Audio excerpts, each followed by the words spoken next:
મનુષ્ય પૈસા કમાવા માટે પ્રવૃત્તિ કરે છે. પૈસા કમાવા માટે કોઈ મર્યાદા ખરી કે નહીં? કેટલા વર્ષ સુધી કમાવા માટે અને કેટલા રૂપિયા માટે પ્રવૃત્તિ ચાલુ રાખવી જોઈએ? વાહ, આ પહેલી વાર મને આવો પ્રશ્ન મળે છે.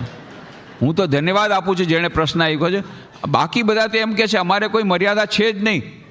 જે લાખોપતિ કે મારે કરોડપતિ બનવું છે, કરોડપતિ કે મારે અબજોપતિ બનવું છે, હજી આગળ વધવું છે, હજી આગળ વધવું છે. પૈસા કમાવાની કોઈ અમારી સીમા રાખવી જ નથી. આ પહેલો માણસ મળ્યો કે ભાઈ મર્યાદા ખરી કે નહીં. બહુ સરસ પ્રશ્ન છે.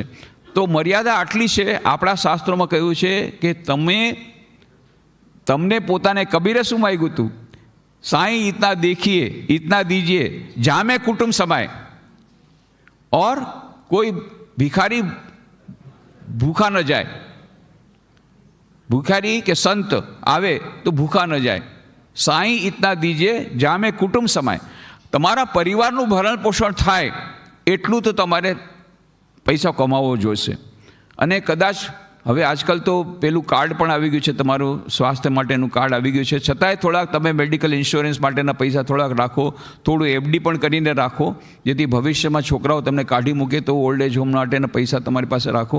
એ જે કંઈ તમારે તમારું પ્રોવિઝન રાખી અને પછી તમે એ સ્ટોપ મૂકીને પછી તમે સાધના શરૂ કરી દો.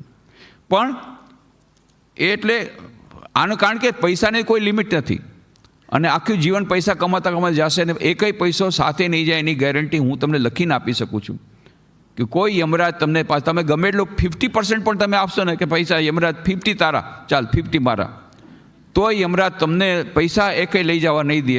ન તો કોઈ એફડી જશે, ના બેંકનો કોઈ ચેક જશે, કોઈ સાથે જવાનું નથી. માટે એટલે ફૂલ સ્ટોપ આપણે થોડુંક મિનિમમ રાખીને કરવું પડે.